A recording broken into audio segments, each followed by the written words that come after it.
don't waste your time trying to live someone else's life. You know, don't be trapped by dogma. Focus in on your own strengths, your own element, what you have to offer. Don't get lost in trying to become like someone else or pretend to be someone else. There's a beautiful, one of my favorite quotes by Einstein and then Steve Jobs again. Einstein said, if you judge a fish by its ability to climb a tree, it will spend its whole life believing that it's stupid. And too many of us are fish trying to climb a tree. Too many of us are monkeys being taught how to swim. Too many of us are lions being taught to live like cats. We're not getting to live in our element. So my second piece of advice is live in that element that you've naturally been given. Don't try adopt another. You know, we've all got a special genius inside of us. It was Steve Wozniak and Steve Jobs, this conversation. Steve Wozniak, for those who don't know, is the tech guy behind Apple. He practically invented the technology and the software and everything. So Steve Wozniak looked at Steve Jobs and he says, this is in Walter Isaacson's biography of Steve Jobs. Steve Wozniak looks at Steve Jobs and he says, what do you even do? He said, you're not a coder, you're not a designer, you're not a marketer, and you're not an engineer. What do you even do? Imagine challenging Steve Jobs. And Steve Jobs replies, he says, musicians play their instruments, I play the orchestra. That is the most deep understanding of one's role in life and not getting lost in other people's identities and perceptions of you. Steve Jobs knew that he wasn't a marketer, he wasn't an engineer, he wasn't a coder, so he hired all of those. But he played the orchestra, he brought it all together.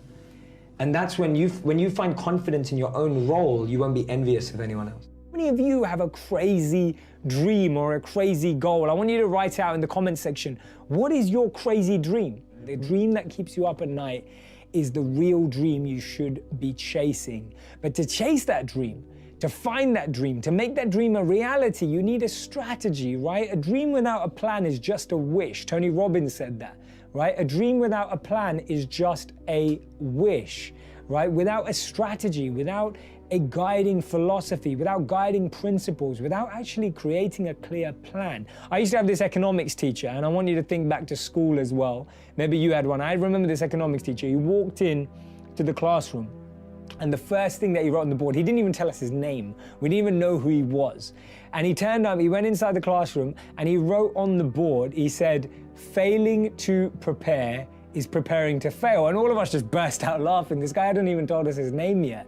But on the board, he wrote, failing to prepare is preparing to fail. And now when I look back at that, and as I grew up and hopefully became a bit more mature than I was in high school, I remember thinking about that statement. I'm thinking, how true is that? That when you're not prepared for something, you miss out on unbelievable opportunities. Now, I'm not saying good things don't happen spontaneously. Sometimes things happen by chance, randomly, etc., with a reason. But when you're prepared, you can capitalize on things in a huge, huge way. Mark Zuckerberg said it brilliantly at Harvard. He was saying that finding your purpose isn't enough.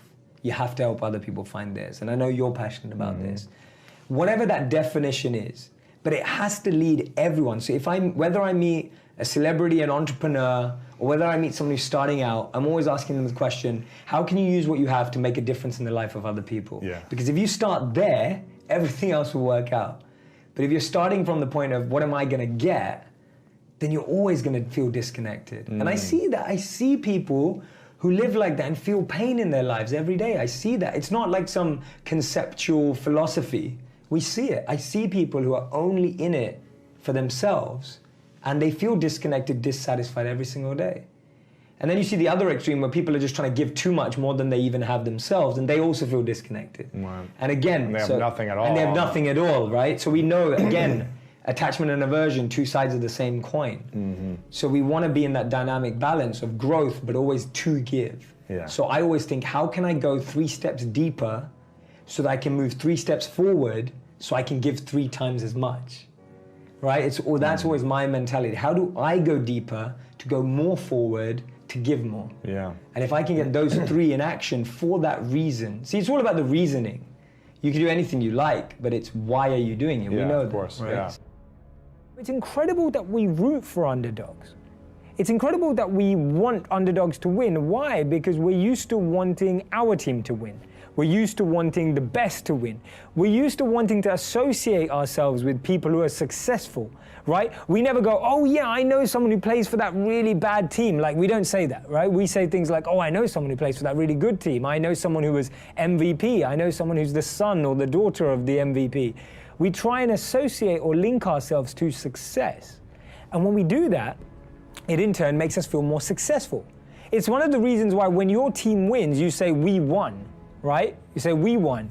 But when someone asks you, oh, how did your team do? And if they lost that day, you say, they lost. You rarely say, we lost. It's incredible how psychologically we distance ourselves from failure and we closen or liken ourselves to success. But the exception to that rule is the underdog. We all get excited by underdogs. We all get motivated by underdogs. We feel completely enamored by the story of the underdog. Prashant, underdogs are just simple-minded. They don't have expectations and don't have anything to prove to anybody. And Prashant, you've just hit the nail on the head. That's the principle I'm trying to get across. Actually, we should play like champions and train like underdogs. Why? Because the underdog works in a way not worrying about what anybody else thinks or believes.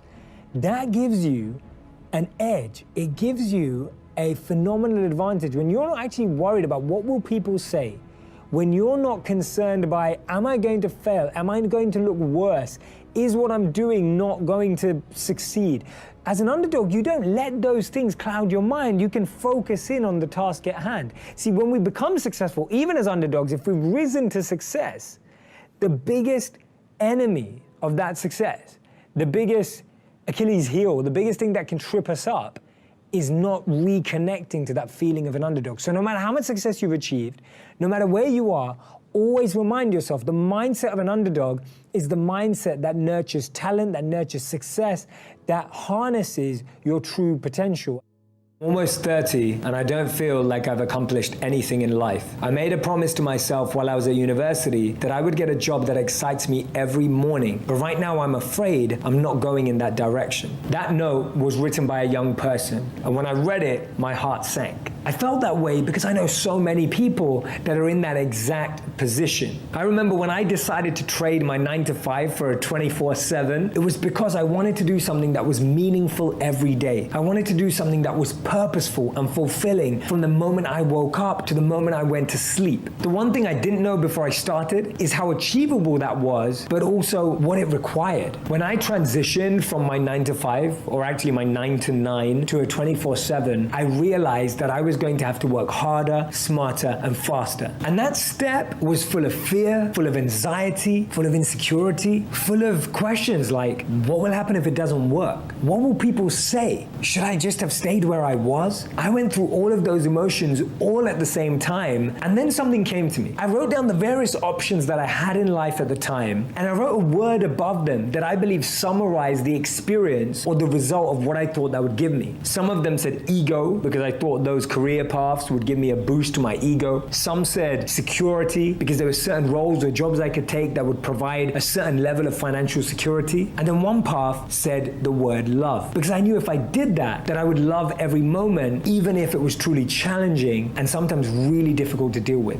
And that's why I'm here today making this video, speaking to all of you, because I chose the path that had the word love above it. Try that exercise, try that activity out to try and differentiate the motive, the intention behind what you're choosing and selecting in life. Now, just because you choose the word love doesn't mean that everything's going to be smooth sailing and that you're going to be successful. It's going to have its own ups and downs. And that's why wherever you go with your heart, take your head with you. It's always that same question. What's the ROI on social media, right? What's the ROI? Now, the funny thing is, your business, work, and service, my business, work, and service literally lives off of social media. So there's obviously an ROI. But the problem is we live in a world where we want everything to be measurable. And there's a beautiful Einstein quote that says, not everything that counts can be counted, and not everything that you can count counts, right? And we live in this world where everything needs to be measured. Like, oh, that video has 1 million views, how many sales did you get through that? But it's like, life doesn't work like that. There's a load of adverts and billboards on the street that the biggest brands pay for that don't convert into direct sales. Do you think that Coca-Cola looks at the billboard out there and goes, how many people saw that advert today and how many people bought a Coca-Cola because of that advert? They don't have that number. It doesn't exist. And they're one of the biggest brands in the world, but they still do it. So social media video is just a new billboard. And the biggest brands know that the more you see it, like, I mean, this is funny, I saw this today. I saw a big billboard outside of my hotel that has all the Jenners and the Kardashians wearing their Calvins. Have you seen it? Yeah. Right, I saw it straight away this morning. Then I saw it on Instagram, and then I saw it everywhere. So already, I've seen it in 3 places. Now, I don't need women's Calvin underwear. But the point is that I've seen it in a million places. So anyone who's not using video hasn't understood that more people are gonna see video than anything else. And not just that, video is so much better than a billboard. You can say so much more. Right. So for me, it's just a lack of seeing opportunity. There's a great, I think this is a old tale, it's not true, but it's told that when Nike first went to India, they went there, and it's not Nike, it's any sneaker brand, it's a nice story. And when they first went to India, they saw everyone was barefoot. So the first reporter came back and said, oh, there's no market there because no one wears trainers. And then the second reporter went there and he said, oh, no one wears shoes. And then he came back and says, we've got a huge market out there, right? And it's the way you see it. Someone saw no one wearing shoes as no market, but another person saw everyone not wearing shoes as a market. Right. And that's what video is. That you can sit here and debate the ROI on video for as long as you want. But the truth is, every major brand has invested in a front window that may not translate to direct sales or work or whatever it is. Right. But it does. Do you think every brand should be using video? Every brand should be using video. There's an incredible study in 2017 that said the most successful people in the world, healthy, wealthy, and wise, choose education over entertainment. The impact I want to have on the world is I want to transform and revolutionize the entertainment industry so that it becomes educational without anyone knowing. So it's still completely entertaining.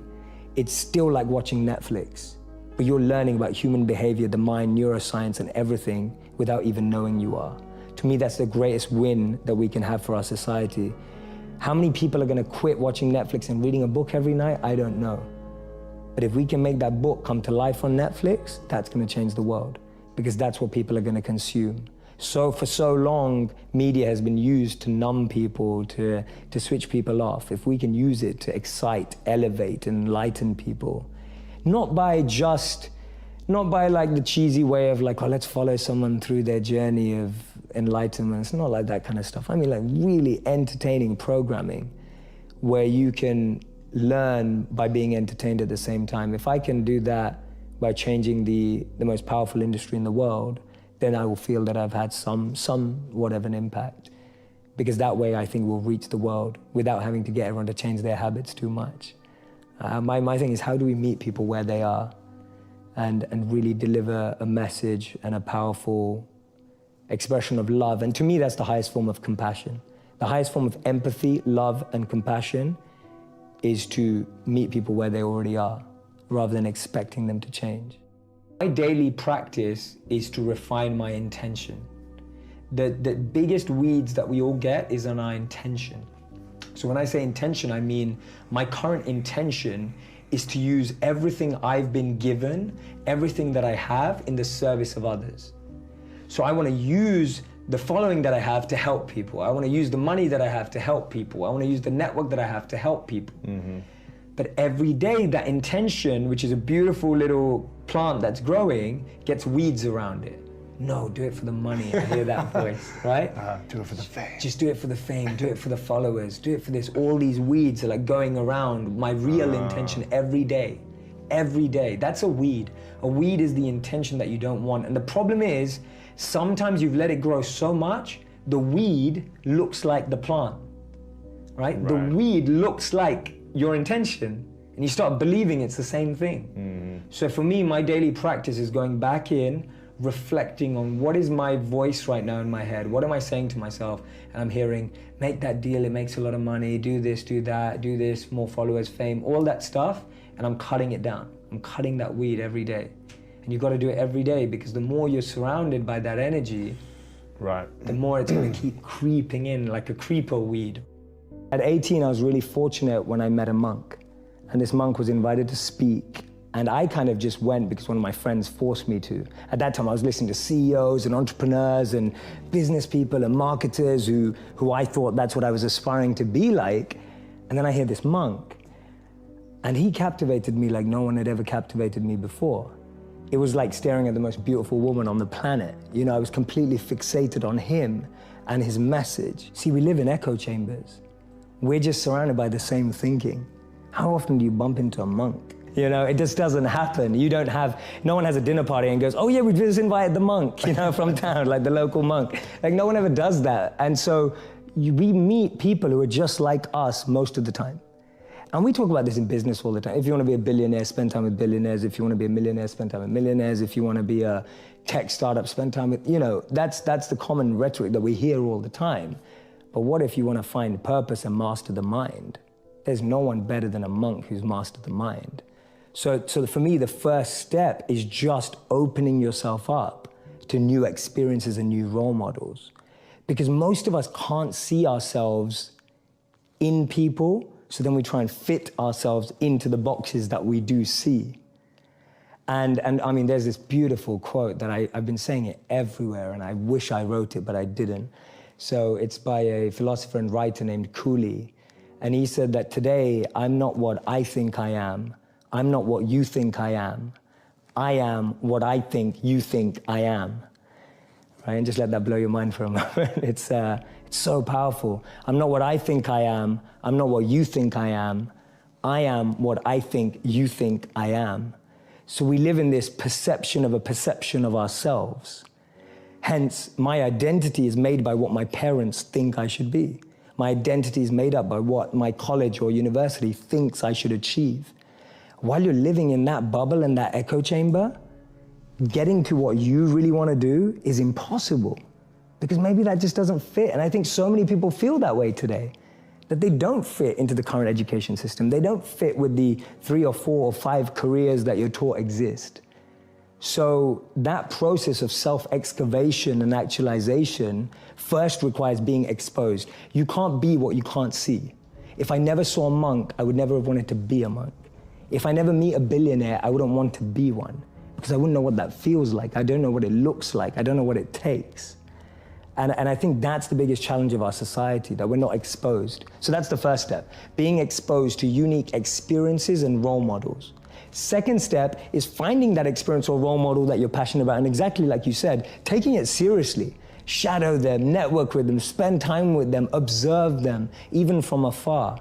It takes that observation, being addicted to observing that person's lifestyle.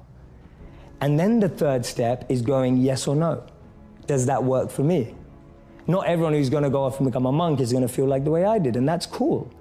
But not everyone is going to go and follow and shadow a billionaire and go, that's exactly the lifestyle I want. They may want the result, but do they want the hard work that goes with it? And so for me, that's the third step. It's observing, focusing, shadowing, getting as close to the process of that individual, and then going yes or no. Do I want that process? Not do I want the result? Everyone wants to be that monk who's fully enlightened, you know, can walk through, has an incredible aura that people just gravitate towards. But when you realize he has to wake up at 2 a.m. every day and sleeps about 4 to 6 hours, you're like, you know, I don't want to do that. That doesn't sound like me. I'd like you to fast forward to 70, 80, 90 years old, right? Fast forward in your mind to that age, 70, 80, 90, 100, 110 if you're really optimistic, whichever one it is. And I'd like you to write down what will be the things that you'll regret that you didn't do. Imagine you're that age, ask yourself the question, what will I regret that I didn't do? Not what you did do, but what you didn't do. Write it down, make a long list right now. Get a pen and paper out and write it down. Don't do it on your phone, don't do it on your laptop. Actually get a pen and paper and write down your answers. What will be the things that you regret that you didn't do, right? Really think about it. Will it be, you know, learning a new language? Will it be moving home? Will it be telling someone you love them? What will it be? What would it have been? Write it down right now. Now, the incredible thing about this question is that you're using the future to empower the past. Whatever answer you have in that question, whatever your answer is, you can do it right now, today, starting today, because you're not that age yet. And even if you're 64 and you're tuning in 70, 80, 90, you're still there, right? It's still possible. You can start doing that right now. It's empowering the present with the future.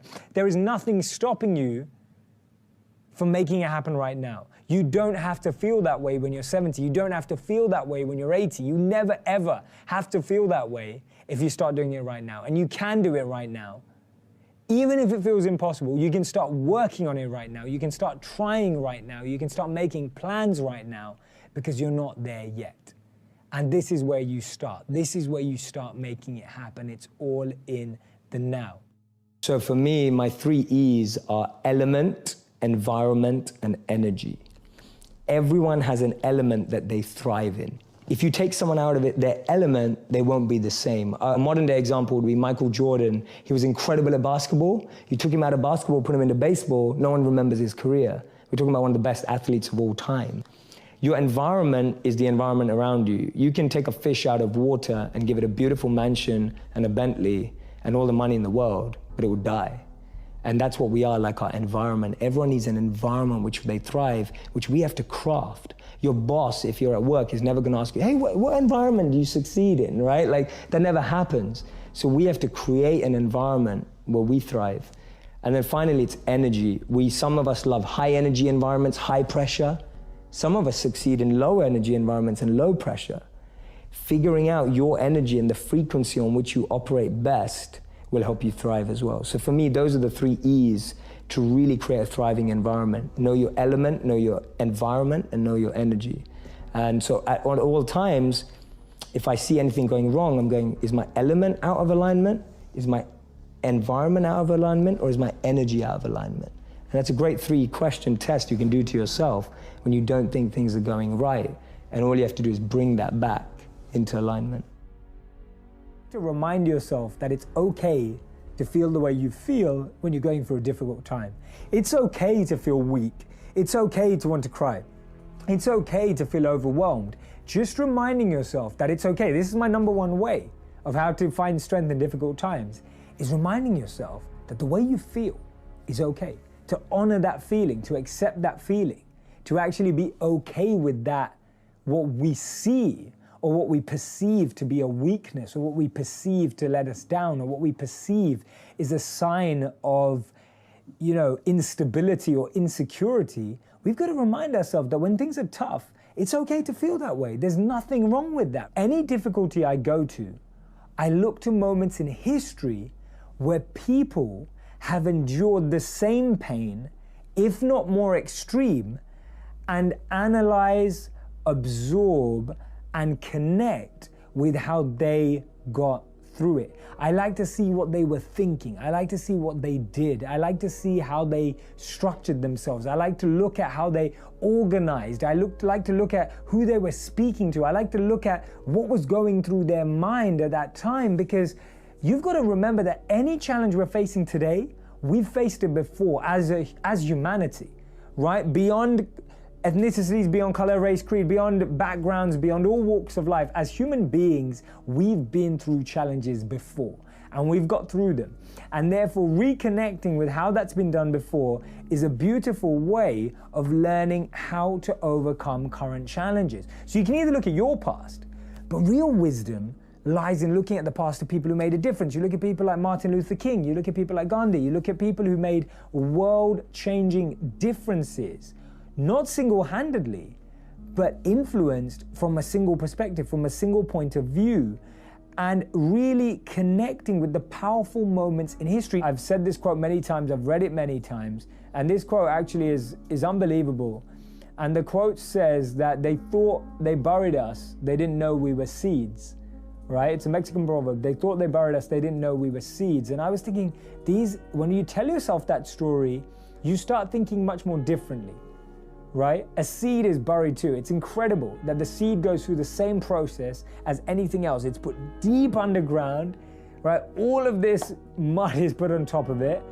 It gets rained on, it gets snowed on, all these kind of things, but it knows that it's a seed. So it knows that it can grow, so that anything's possible.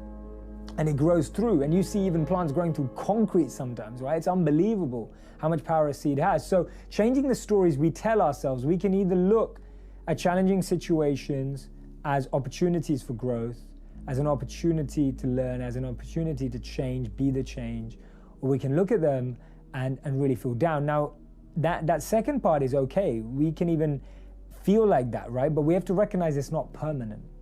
We've got to accept that none of our feelings are permanent. They don't need to be permanent. It's a choice. So if you need to vent, vent. I was saying to someone yesterday, if you need to vent, vent. If you need to rant, rant. If you need to complain, complain. If you need to share how you feel, do that. But recognize that those feelings are not permanent, and it will be amazing when we realize we are seeds, right? That is the most powerful way of finding strength. My simple model, which is the Dharma model. It also, Dharma means eternal duty in the Vedic tradition. It's very similar to what Ikigai is being spoken about today, which is a Japanese version of reason for being. Why do we live? Where is meaning coming from? And it talks about an intersect of 4 areas. What am I good at? What do I love? What does the world need? And how do I get paid for it? To me, those 4 help you unlock your passion. When you find the intersect across all of those 4, you're making your passion your purpose. You'll unlock your passion, you'll find your purpose. This is path 1, there's 2 paths. Path 1, I find my skill set and I engage it to help other people and become better at it. So I'm becoming better at what I'm good at and I'm using it to help other people because I'm aware of what I'm quite good at and I know what knowledge I have, what skills I have. I have some self-awareness. The other path that people often miss is actually I just start serving people. I just start helping people and I start to notice what I enjoy about that and what I'm good at helping people with. So that's Gandhi's part. Gandhi said that you find yourself when you lose yourself in the service of others. So for me, those are the 2 paths of how do I find my passion and finding the intersect between those 4 areas.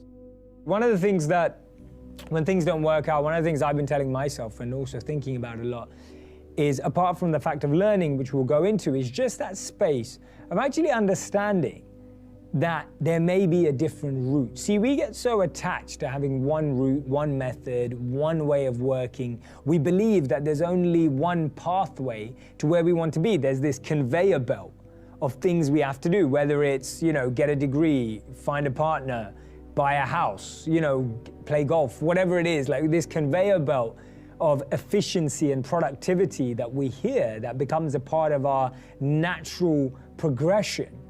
And when that breaks apart, that's when we start to worry, that's when we start to think. But notice that actually it's a lot better when that happens earlier in life. See, regret has some really important roles. The first one is that it helps us make sense of the world from our perspective for one of the first time. See, most of us have spent our lives learning what's important to us based on maybe what families thought, what communities thought, what parents thought, what education taught, whatever it is.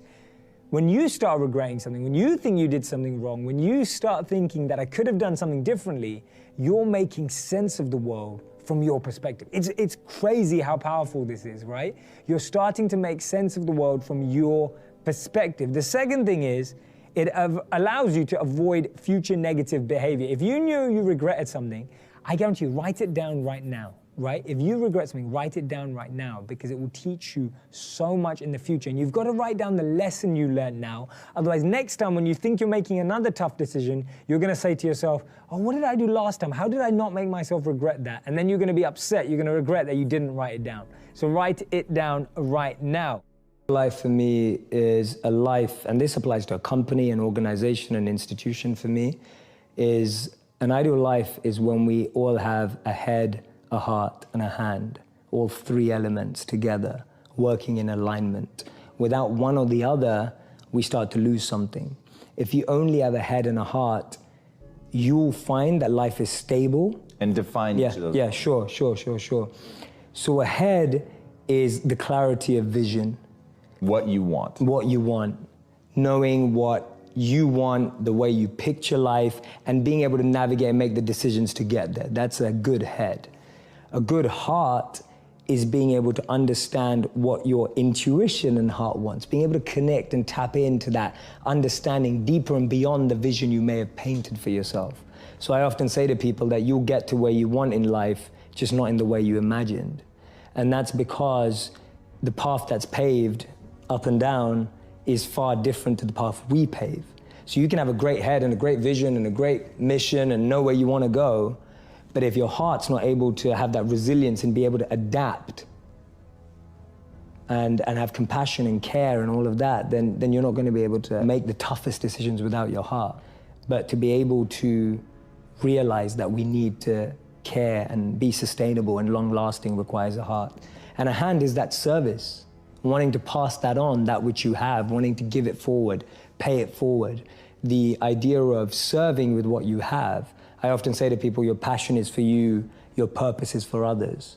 Your passion makes you happy, but when you use your passion to make a difference in someone else's life, that's a service, that's a purpose, and that's the hand. So those are my 3 elements of an ideal life.